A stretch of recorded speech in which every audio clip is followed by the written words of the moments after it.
What's up?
You're right there.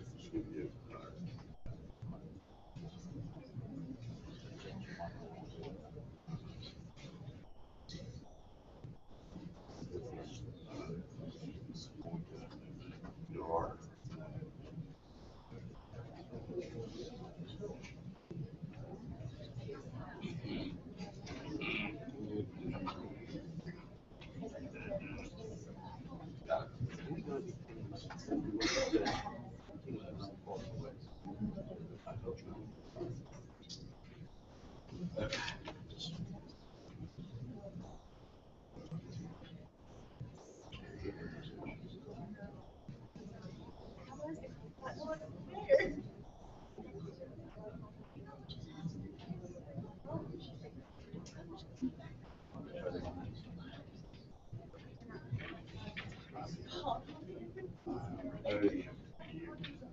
Wait.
Well, good morning.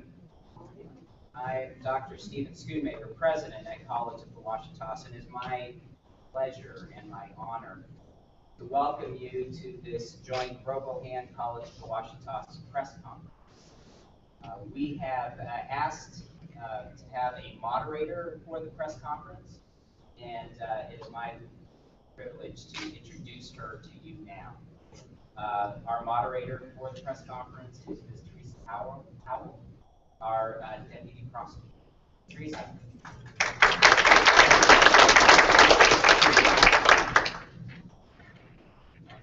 Good morning, everybody. If you woke up tonight and wondered what kind of day it's going to be today, it's a great day, and you are part of it. We have exciting news for COTO and Robohand, and we cannot wait to get to it and tell you all about it. So let me introduce our panel for today. Dr. Stephen Schoonmaker, we've already met him, President of COTO. Lee O'Neill, he is with Robohand. Rich Van Ness, he is President of Robohand and in Denver. And Jody Callahan, he is our 3D printer guru here at COTO.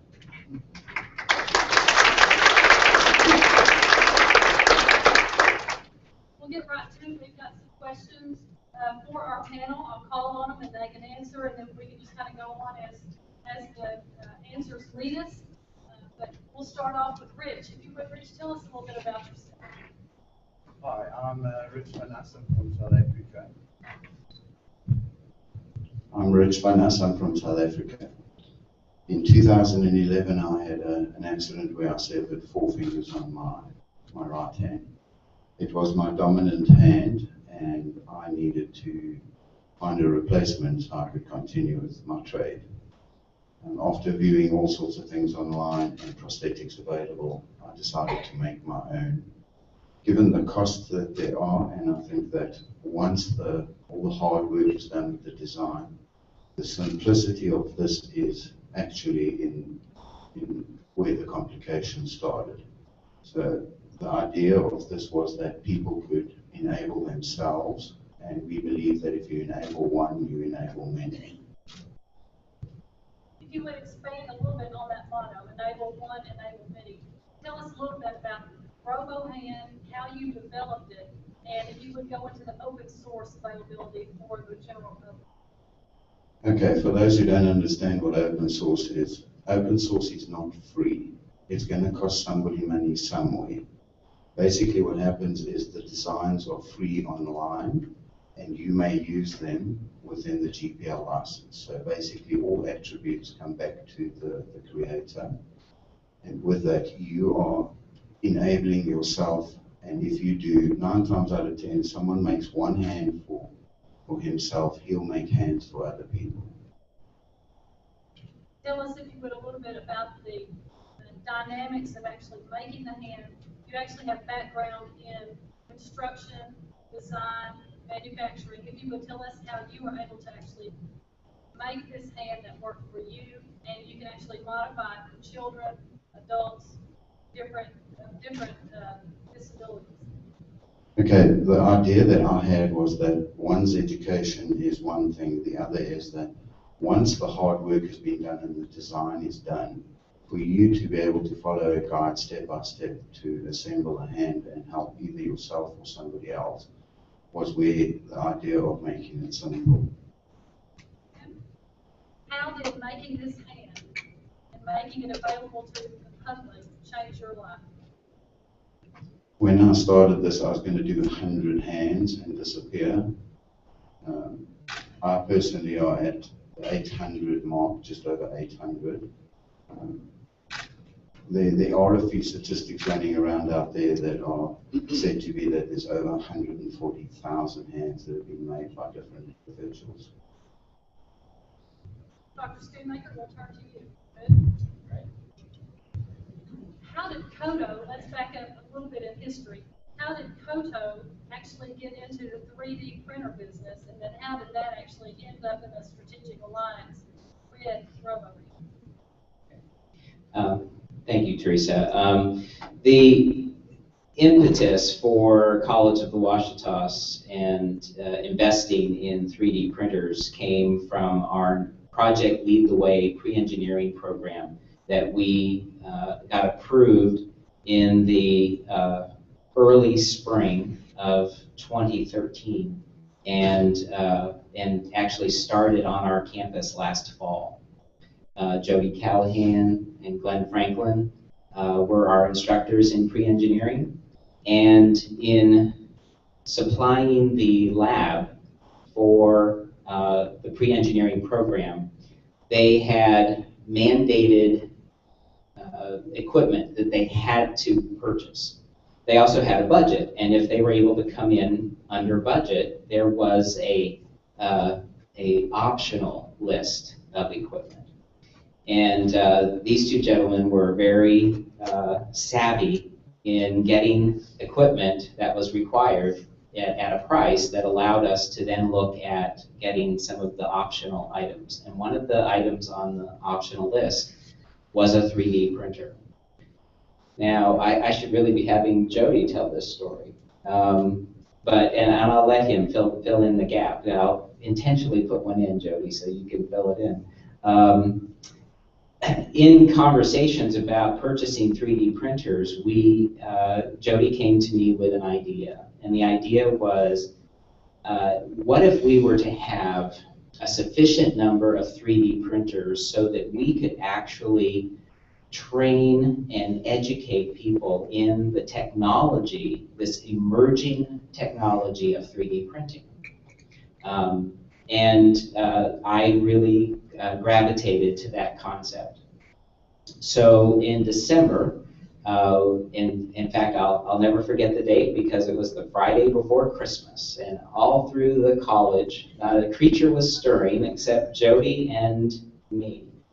And we were on the phone with a 3D printing company and basically trying to negotiate a price and a quantity for this purchase. And one of the things we thought was very important was that this had to be more than just a transaction. This had to be value added. There had to be more that the college did than just buy a bunch of printers. So we were talking to them about developing curriculum, doing certifications, how we could utilize this in an educational way as an educational institution. And the response we were getting back was, well, you know, there are some other universities and colleges talking to us. They dropped, I think, Harvard and Yale and the College of London. I remember that one. And I just basically said, that would be wonderful if you got that arrangement with them. But you don't have the president of those institutions on the phone right now, Friday night, the Friday before Christmas. You have the president of College of the Ouachitas on the phone, and what do you want to do? And about New Year's Eve day, a bunch of printer boxes arrived, and we started to set up our 3D printing lab. Now the idea was, as I said, to make this value added. And there was, at that time, Jody introduced me to the Robohand. And for me, not that I was very well versed in 3D printing, but it very quickly came to me that this was the most practical and the most life-altering application of 3D printing that I could imagine. And Jody and I talked very specifically about when we get this 3D print lab up and running, we wanted to reach out and have contact with Robohand, which Jody, once we did get that up and running, Jody reached out to Robohand and we started a conversation that has led to today. Can we go ahead and pass the microphone over to Jody? We'll follow up with you if I could a little bit. How did you even learn about Robohand? Can you tell us a little bit about, I guess, the costs, benefit for using 3D printing for a prosthetic for the public? Sure, thank you. In doing the initial research for which printer to buy, I was shown a video that was a MakerBot Robohand video. it was particularly touching. I've shared the video with everyone I've been in contact with. It was particularly touching for me because it involved Rich and some children in South Africa that had been born with amniotic band syndrome. They had approached Rich and Robohand and asked if he could design something to help them. A few years before that happened, my nephew at about age 5 was involved in a traumatic amputation in a vehicle while driving down the road, and he lost his arm from roughly about halfway between the elbow and the wrist. And I knew that the trouble and the financial difficulties and the strife that our family members had gone through, and trying to fit and get a prosthetic for their son, and all the difficulties that came with that. And so it just made sense. A lot of things in this journey have really kind of lined up, and it's almost like there's something else driving it. And so that just seemed like a no-brainer.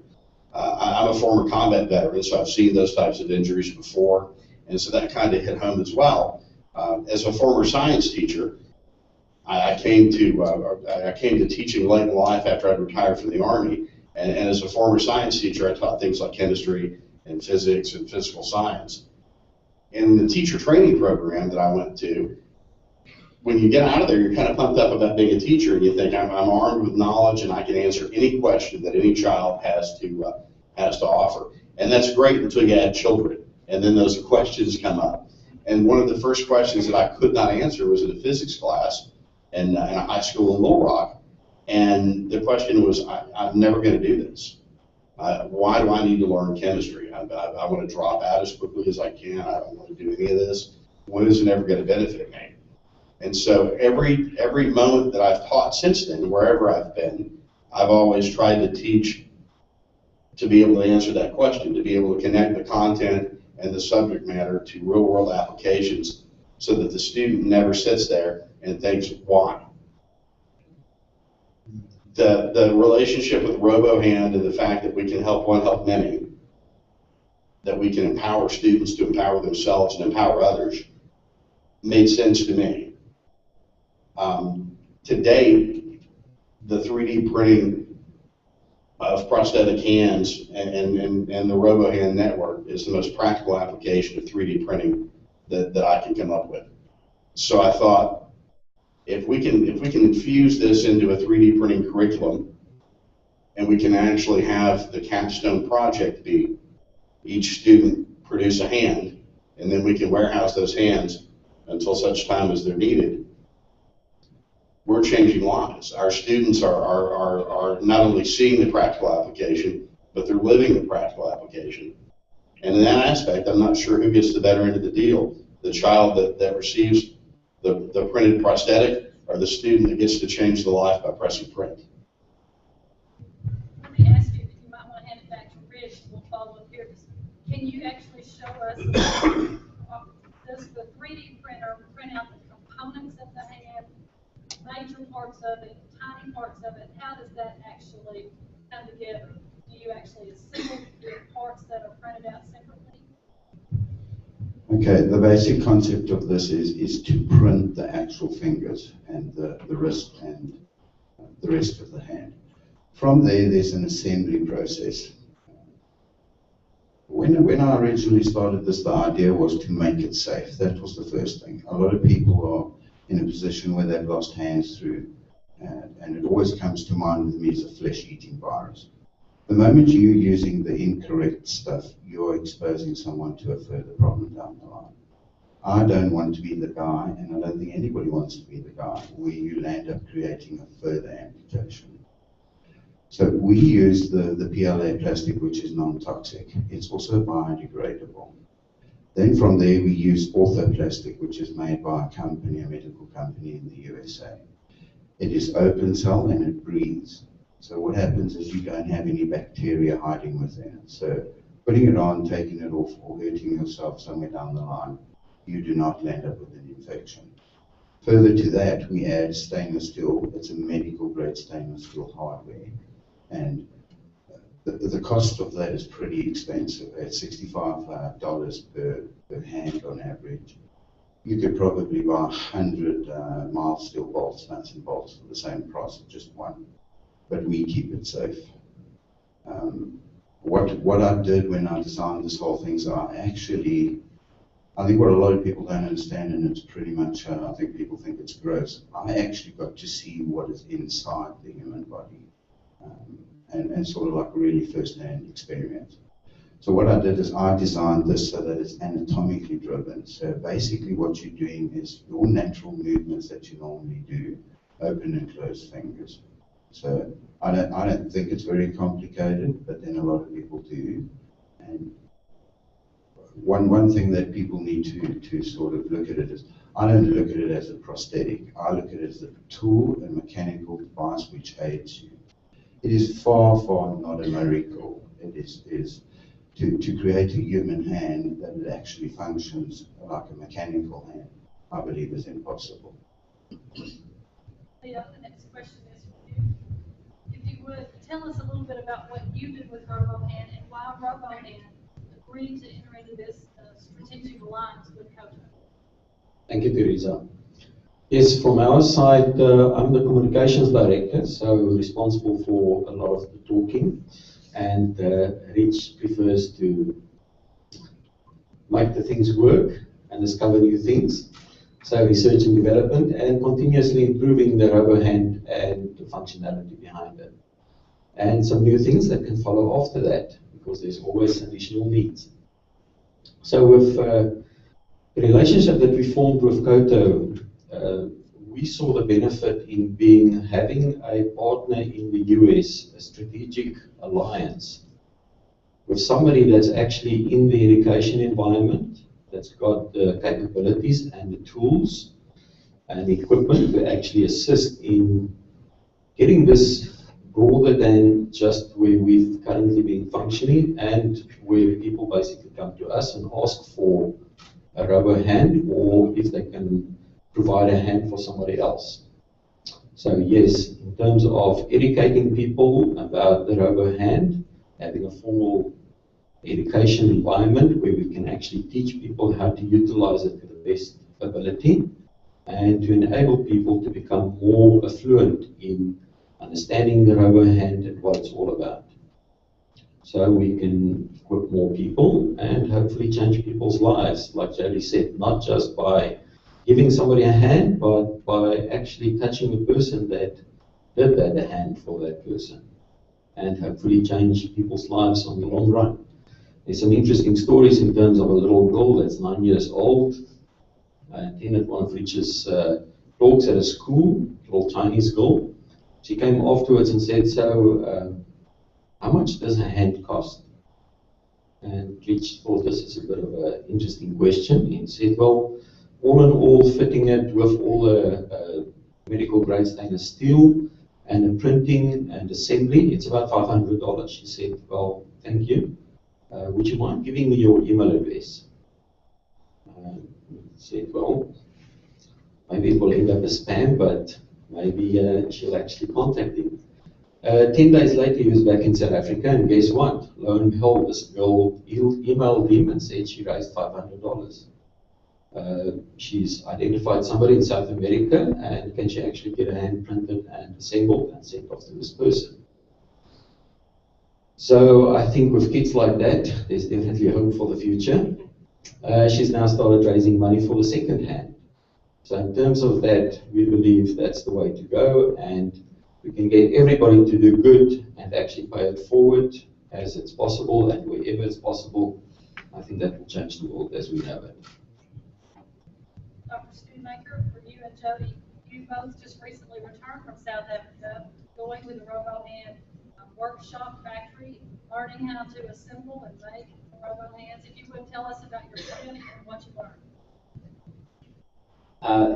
It truly was, for me, a life-altering experience to travel to South Africa, a country I had never been to, a continent I had never visited, and to have this experience and opportunity not only to get a chance to meet these wonderful people like Rich and Leo, but also to meet other people from South Africa and get an exposure to the culture that exists there. And it was a very positive and rewarding experience. And I think as we went over, we had just the seed of an idea. And that idea was, here we have this printer lab, which we actually learned when we got over there is a print farm, which we liked that term. We liked the idea of growing things. And so that we have this, realizing we had the largest print farm in the world right here in Malvern, Arkansas, at College of the Ouachitas. And that it could be utilized, which is what we had wanted. We wanted to utilize it in this combination of education and also to help other people. And as we got to meet Rich and Leo and other people involved with Robohand, Rich's wife, Beth, we found kindred spirits that genuinely live what their two kind of cardinal rules are. First, do no harm, and help one, help many. And as our conversations continued, as we got to learn more about how they had utilized 3D printing to refine the production of the hands, we were having some difficulty here with the production of the hands, the parts. And the learning that we did with that, learning actually how to assemble. I had seen these parts. Jody had made the hand several times, and I had seen the parts. But not being mechanically minded myself, I just saw something that looked really cool. When I got to the workshop the first day, and here are all these parts, and then here's a kit that Rich has put in front of me and said, okay, assemble this hand. And giving me step by step as I went. I suddenly, not suddenly, over the time of assembly, I realized and I agree with Rich, once you see the design, it is not a complicated design, but it is complex. And seeing the channels that had been, put into these fingers and the knuckles and the knuckle blocks so that you could thread the nylon thread and the elastic so that you actually, once the anatomically driven fulcrum would be put in place, then the mechanical hand would close and open. There was a beauty in this design that Rich had made. And my respect for Robohand and Rich et al. Had been high even before I got the honor of meeting him, but it just skyrocketed when I actually started to assemble a hand. And the experience throughout our time there, was truly, truly an amazing one. And I think that we ended up at a place when we left South Africa that I know that Jody and I had not envisioned. We had, as I said, we had a seed of an idea. And one of the attributes that I find so valuable in Rich is that he takes seedlings of ideas and he tinkers with them and he creates. And a lot of why we're here today is a direct result of Rich's and our vision for what we could become that we didn't realize fully that could happen until we actually got to South Africa and we actually started to have the interactions that we had. Jody, I have a question for you. Tell us about what would be your most touching or humbling experience that you've had in South Africa, or the experience that stands out most to you.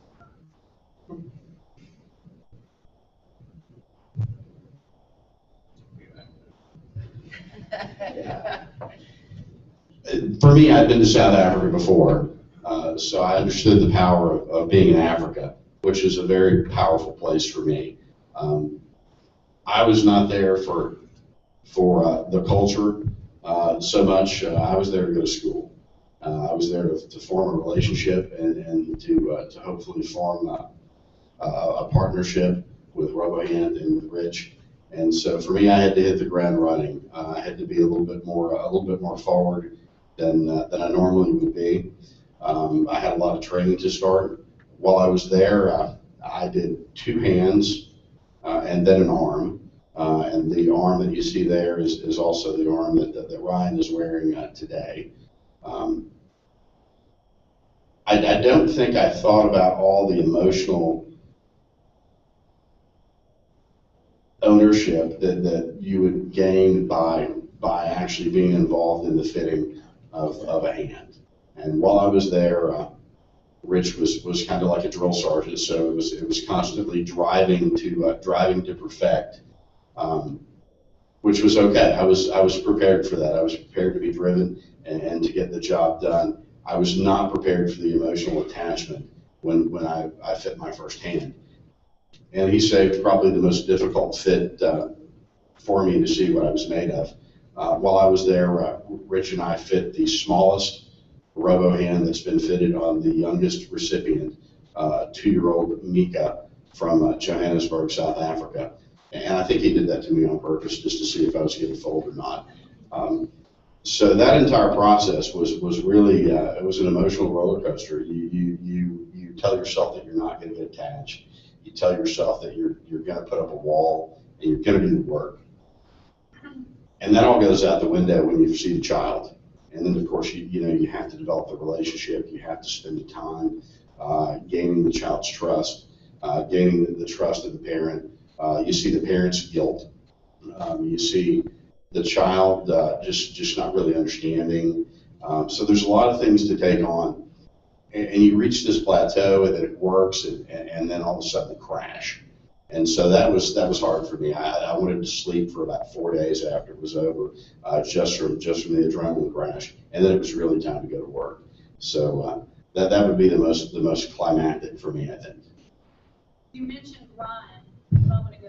I know that Ryan, it's a little bit camera shy this morning. Could you tell us who Ryan is? Sure. While we were in South Africa, Rich had been contacted previously by a family in northern Chicago, and they had actually done the paperwork and sent in castings of Ryan's limb so that we could fit the hand. It's called a remote fit. You don't have the child present. You have a plaster casting of the limb, and so that was waiting on us. And we realized that, hey, we're close to Chicago.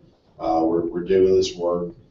We need to make this happen. So that became my second project with Rich is to actually build an arm, and we built 2. We compared Rich's arm to my arm in form and fit and function to make sure that when we flew back with it that we had a backup. And so Ryan's family was gracious enough to drive down about 11 hours from Chicago yesterday and put themselves up in a hotel locally. And we met them yesterday afternoon for the first time and just kind of got to know each other, did a brief visit and put them to bed. And this morning at 8 o'clock, we were able to bring Ryan in and do the final fit of his Robohand, which we built together in South Africa. And so Ryan is actually, was in the audience. I don't know if he still is or not. Yeah, Ryan's still in the audience. Let's not all rush him. But if you see Ryan, Ryan is the newest recipient of a Robohand. And we're very thankful that they were able to come down and that they were allowing us to be a part of their lives and to be a part of their story. Dr. Schoonmaker, this question's for you. What benefits do you see for Malvern, Spring County, or surrounding communities with this alliance with Robo? Well, with the announcement today of the Robohand print farm at College of the Ouachitas, I think this is the first venture of the alliance that we have formed between our 2 entities. And I think that in many ways, when I look at 3D printing, and one of the great quotes that I learned from Rich as we were in his workshop learning, and we were definitely learning and training, and Jody twice, 3 times as much as I did. But one of Rich's sayings is that the only trouble with 3D printing is that it's 3D printing. And it is a very true statement. It is still, to me, an evolving technology. And I think about the first fuzzy pictures of black and white television, and then I think about today. And I believe I just have the belief that 3D printing is going to have a similar evolution. And I think for College of the Ouachitas to be at the forefront of this technology and to have this positive alliance for Robohand and for the college with the print farm, the Robohand print farm here, is that we will continue to, and forgive me for the plug for the college, but we have a focused mission that we developed this year that we call E to the third power. And that stands for we engage, we educate, we empower. And if you're a mathematician, then you say, why don't you call it 3E? Because those are 3 E's. You multiply them together, that's 3E. That was a little algebra lesson for everyone. But the base for us is not one of those E's. It's that the E stands for everyone. Here at the college, you're a faculty member, a staff member, an administrator, a student. You have the ability to engage somebody. A staff member can engage a faculty member. A student can engage a staff member. You can educate and you can empower. And that is what we are about. And I can't imagine a better way for us to announce that to the world, in that the Robohand Print Farm is here to engage the world, engage the college, engage our community. It is here to educate those who come to explore 3D printing. I have found such a positive response from almost anyone I talk to when I say that we have 3D printers on campus. I've had retired teachers who've said, oh, I want to come, I want to take a class, I want to learn how to do this, I'm excited. One of the reasons Teresa is here as our moderator is she has embraced this idea. She's thought of applications already for her own work and how 3D printing could help her in her job, which we can't wait to help you do, Teresa. And obviously then we are here to empower. We are empowering, as we've already mentioned, the students who, as their capstone project, create a hand, and those who are the recipients of those hands. Those people are empowered to become active, engaged, productive citizens in the country. When you think about how many people in the world have either through violence or through natural amputation or through accident have had a limitation created, and I think when we all face challenges, we get a choice. We get a choice to shrivel up and say, oh, woe is me, or like Rich, okay, this is who I am now. What can I do? What can I be? And Robohand allows people to do and to be different than they were before they received it.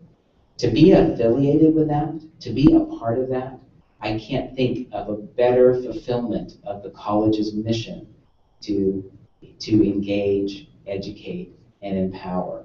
And I want to thank this community. Malvern has embraced this concept. When I go to Lions, I go to Rotary, I go to Kiwanis, I go to meetings, community meetings throughout, people have really responded positively. We have had, not as eloquently as the 9-year-old girl raising money, but we have had Life Point Church, Diamond Lakes Credit Union, ProMed Ambulance Services. We've had former employees of the college, current employees of the college. I've had colleagues from around this country send in money to support this project because they see the value and they see the reason why we're doing it. It isn't anything but to help improve the quality of life for those who are involved in the project. Now, the Robohand print farm, while it's going to be obviously used to help print parts for Robohands, Roboarms, there's more on the drawing board that we could be involved with. But we also are going to make the print farm available to those who might be interested in prototyping, doing some initial work for their own designs, their own ideas. I had an amazing experience on a recent trip from here to Indianapolis. I sat next to a person who was leaving Little Rock after living here 16 years to take a new job. And, you know, Jody said earlier, there have been things throughout this experience that just seem to happen. And you wouldn't think that they would happen, but they have. So here on an airplane, I happened to sit next to this guy. He's the chief merchant for a $100 million company that is not only nationwide, but is global. And he was talking about how they struggle to prototype their new products to get them to market. And I said, well, funny that you should mention that. I happen to be the president of College of the Ouachitas, and we have the largest print farm in the world for 3D printers. And he said, that's amazing. I've looked into 3D printing. I want to do that. We've exchanged cards. We've had email correspondence already. And one of the things he told me is that a lot of their production is done in China. And one of the hardest things they have is to convey to their Chinese manufacturers what they need. And he told me a story. He said, there's a story that there is a man who inherited his father's coat. And it was a tweed jacket that he loved. And eventually, as tweed jackets will, it got worn. And he decided that he wanted it to be replaced. And so he took it to a Chinese tailor and he said, I would like to replace this jacket with a new one. The tailor said, absolutely fine, and prepared the jacket. And when he presented the man with the jacket, it was just like the old one. It had the cigarette burns. It had the holes. It had the tears. Because he had literally done what he was asked to do, make this coat.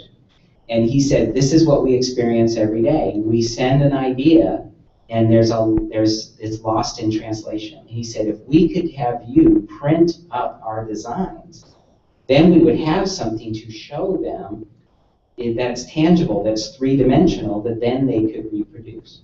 So these types of things are going to benefit Malvern and the college and the state of Arkansas and the country of the United States and our economy. This is going to create jobs. This is going to create an economic catalyst for our community that we can hardly imagine. I'll follow up with you, and then actually I think Rich will be the last question that I have. As we were getting ready to start, I heard different people talking about, oh, well, I remember someone we went to school with that this might be beneficial for. We're all probably thinking, I know someone who could benefit from this. How would they go about getting on the list, seeing what they could do, costs, and all those things for getting a Robohand? The college has created a dedicated email address for contact about the Robohand print farm. And it is very simple to remember. Remember, this is the Robohand print farm at College of the Ouachitas. The email address is rpf@coto.edu.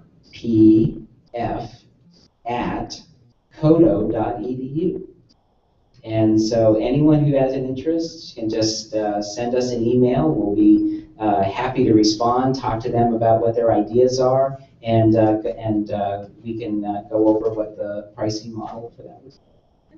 Rich, the last question is for you. If you could, can tell us any news that's coming about with Robohand, any good news that's coming, word on the street, or something about a scholarship available. If you would tell us a little bit about that. Okay, all news is good news, good or bad. With us affiliating ourselves and having the strategic alliance with COTO is something that I never expected, and if those who have followed Robohand have noticed, we have never done that. Originally what we did was we took some support from MakerBot in the form of a 3D printing, and for 1 year, my old partner Ivan Owens signed a marketing agreement with them.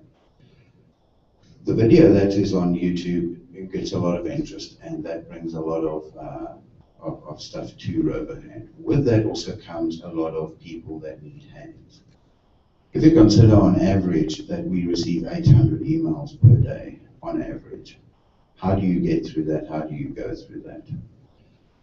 Ideally, what people need to do is actually come to the print farm, basically send a mail, say, this is the size hand we have, and then from there, actually print it, you collect it, get it posted, and actually do it yourself. The reason for that is that it saves one man like me a lot of hard work. I can only do so much.